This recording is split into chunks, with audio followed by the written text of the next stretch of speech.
The clock was already ticking when she found it, not forward-backward.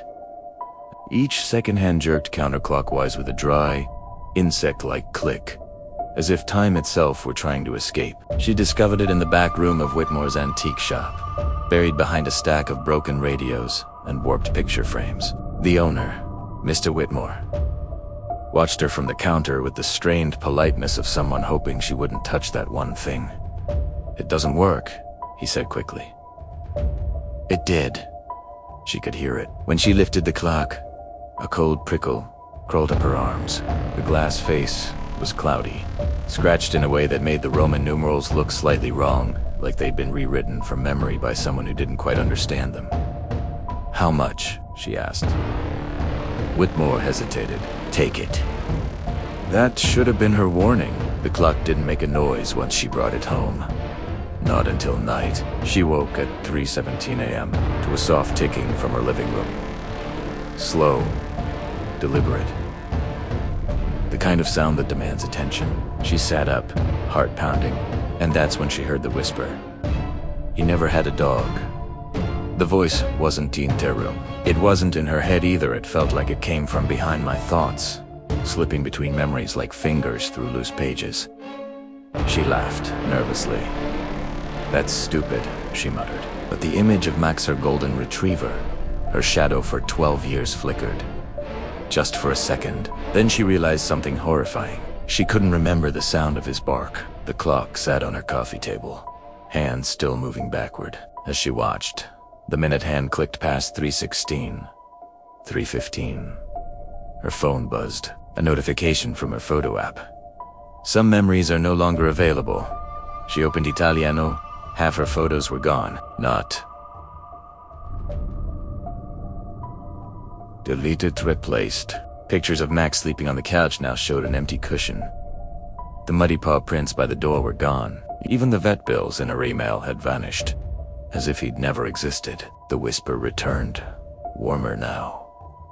Almost kind. "See, you're remembering wrong." She unplugged the clock and shoved it into a kitchen drawer. The ticking continued. Over the next few days, the clock became bolder. "She wasn't your friend.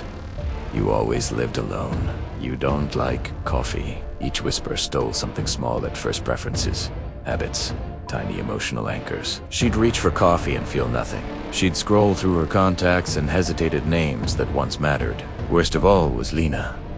We'd been inseparable since college. Late-night calls, inside jokes, the kind of friendship that survives distance and time.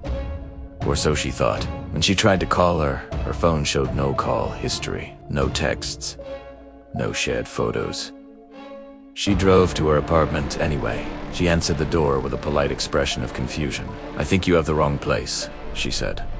Her name meant nothing to her. Behind her, faint but satisfied, the ticking continued. She started writing things down. Every memory she could still grasp went into a notebook. Names, faces, events, proof. She wrote about Max in excruciating detail, about Lena's laugh, about her childhood home. There was a crack in the ceiling above her bed. The clock didn't like that. One night, the whisper turned sharp. "You're lying to yourself." She woke to find pages torn from my notebook, words smeared as if rubbed away by damp hands. The clock sat on her bedside table. She was sure I'd left it in the kitchen. The glass face reflected her own eyes wide, bloodshot, unfamiliar. "Memories hurt you," it whispered. "Let me fix that." She understood then.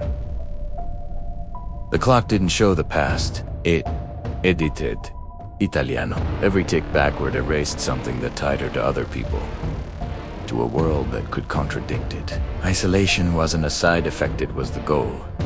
No witnesses, no proof. Just her and the clock. Or not even her.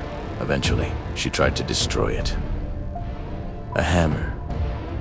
Fire. Even dropping it from her balcony. The clock always came back. Sometimes already sitting where she'd last seen Italiano. Sometimes she would wait in a place she didn't remember putting it.